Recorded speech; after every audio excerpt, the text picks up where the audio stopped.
No, we're speaking Spanish Barbelade.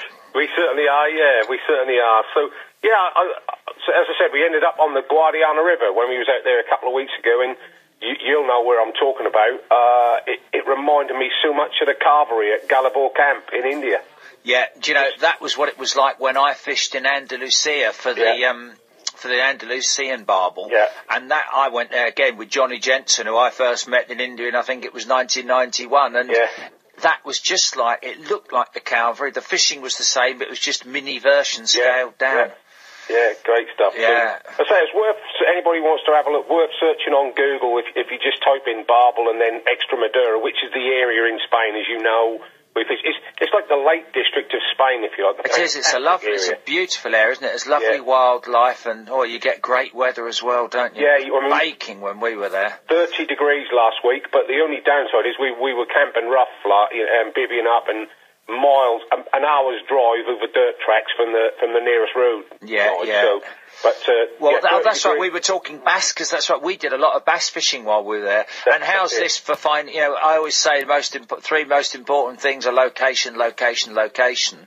Well, I love my swimming, and what I'd do in the morning, I'd put on my flippers and my snorkel, and I'd swim around the lake until I found some bass. Yeah. Then I'd go back, get the boat, and go out and spin for them. And it's brilliant. It's big business out there, the bass fishing. You know, with the sort of tournament type things and the big high crikey, they've got the boats and the clothing just like the Americans, haven't they? Absolutely, and the weather, so that's all you need for I just had a little joke with Sarah Collins, because I just had a message from her saying that she went to Extremadura with Alan Hughes and had a great time.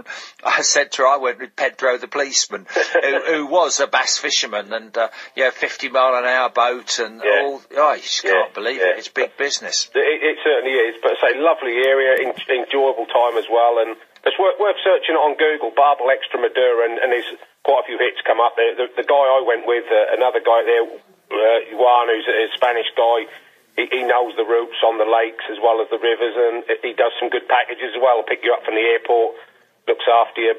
We bivvied up, and we had some traditional Spanish food cooked over the campfire and stuff like that, so that was good. Yeah, very, very good. Yeah, no, it's a lovely country to visit, isn't it? I've enjoyed it there. And your thoughts are obviously turning towards June the 16th. Where will you be basing your attack this year? Well, I'll probably start on the Trent this year with a bit of luck. I've got a nice piece of the Trent I fish quite regular.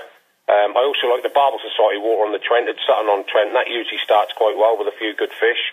Is that opposite the weir at Collingham? Is it on that bank? No, the Sutton's a bit further down. You're about 3 miles down from the weir at Collingham. And Okay. Barbel Society have got both banks, although they only fish one bank, so you don't have this problem with double banks or anything like that. And they got a good mile and a half of river there, and I think something like about 120 pegs. And I wrote an article for them a few years ago, and I ended the article by saying I reckon you can catch a barbel out of every peg on the stretch, and I still stay by that. There is a lot of fish there, and you know I'm a big supporter of Barbel Society. I think they do a great job. Well, Pete Redding kindly sent me a review copy of their book, and I read your chapter last night on the Trent, and thoroughly enjoyed it. Did you get to see the cover picture?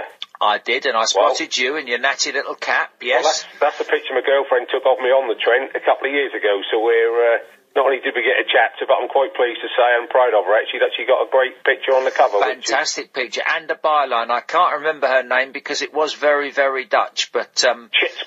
Chitska. Yeah, well, Chitska. she obviously likes her photography and very, very good at it, because I'll tell the listeners it was Aid on the bank, but just silhouetted, carrying his rod and net, and just a silhouette on was it a sunset or sunrise? Sunset. Yeah, sunset. Beautiful. Really. If you go on the Barbel Society website, there is actually a PDF on this. You can actually see the front cover of it. So. And I suspect there was another picture in your chapter that she probably took as well. Yeah, one or two, no doubt.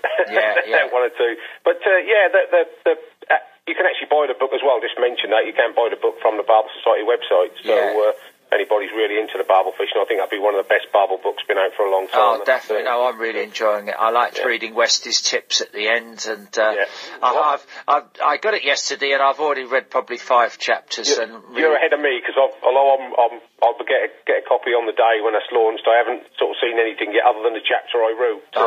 You'll be very pleased with it. Yeah, I'm sure. It's really, really good. It's interesting reading back to the early days, the formation of the society and their initial meeting at Uptown 7, and you had a good day. Filming for the new Coram Fishing Made Easy DVD with one of my best pals, fishing pals, Sean Hodges, didn't you? Yeah, we did. We had a great day, actually. We had not only did we have a good day filming, but we had a good laugh as well.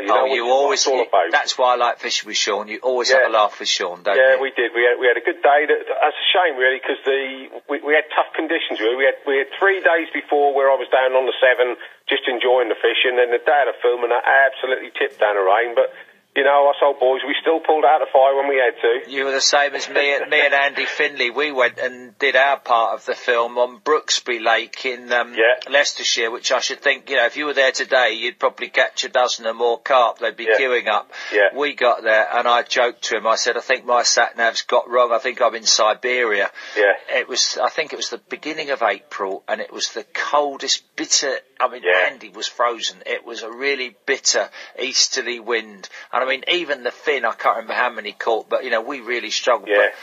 But it's not about just catching fish. It's about showing people new methods and tactics and new products, how to get the best out of them. That's right, yeah, that's right. So, just one thing, if I could mention, Nigel, if you get any club secretaries or anything out there who are looking for someone to come and do a talk for them about barbel fishing, Marseille fishing in Spain or whatever, they can go to my website and contact me from there, and I'm happy to travel anywhere within reason. Oh, great. I'm sure you'll get a take-up on that. Yeah.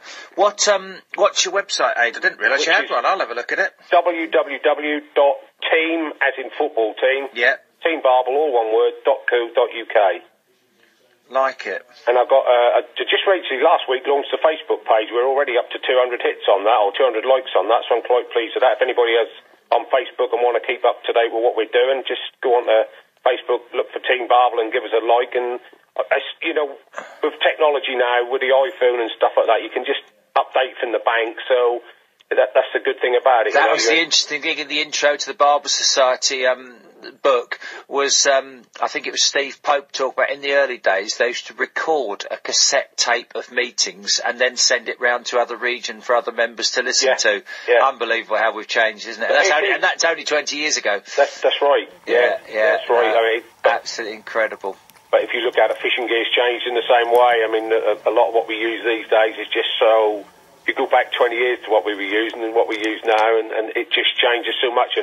So I always think that, you know, when I go Masseur fishing, my one claim to fame Masseur fishing was I introduced the SSW hooks. Yeah. And, you know, you sit there now with a great rod and multiplier with a reliable drag, you know, 40-pound indestructible Andy line or whatever you're using, Kinrui hook, and you just think... What's sad, and it's true with a lot of fishing, is the guys in the old days, what they'd have given for this tackle. Oh, absolutely. Yet then I sit there and think what I'd give to fish the river then when the fish were in the river that, you know, you've got the tackle now, but not the same fish in the river. But that's right. But that's the nice thing about being involved with companies like Coram and Sonia Baits, Nigel, as you know, you get to see the cutting edge of fishing gear and test it and get it right before...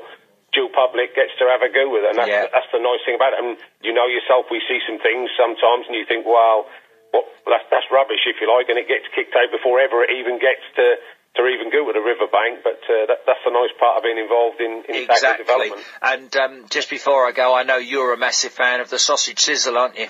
I love it, absolutely love it. There's two flavours Sonia Baits do. One is the sausage sizzle, which is fantastic and a great bait in the old coloured water. But the other one, the one I really like for the barbel fishing as well, and caught me a lot of my big Wenson barbel, was the F1 flavour. That sweet, sort of caramelly, I don't know, caramel flavour, I suppose. Yeah, Very, interesting. very I have not used the F1 for barbel. I'll have to try that.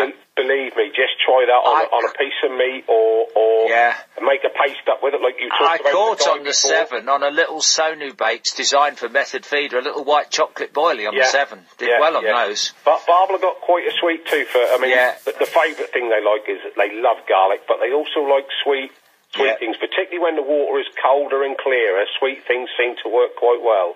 Age, we've run out of time, but I shall have to talk to you again on Fisherman's Blues, and we'll talk more in depth on baits. But any time, mate. Very good to hear from you. Look forward to seeing you on the bank next, perhaps. Yeah, definitely. We'll have to do that.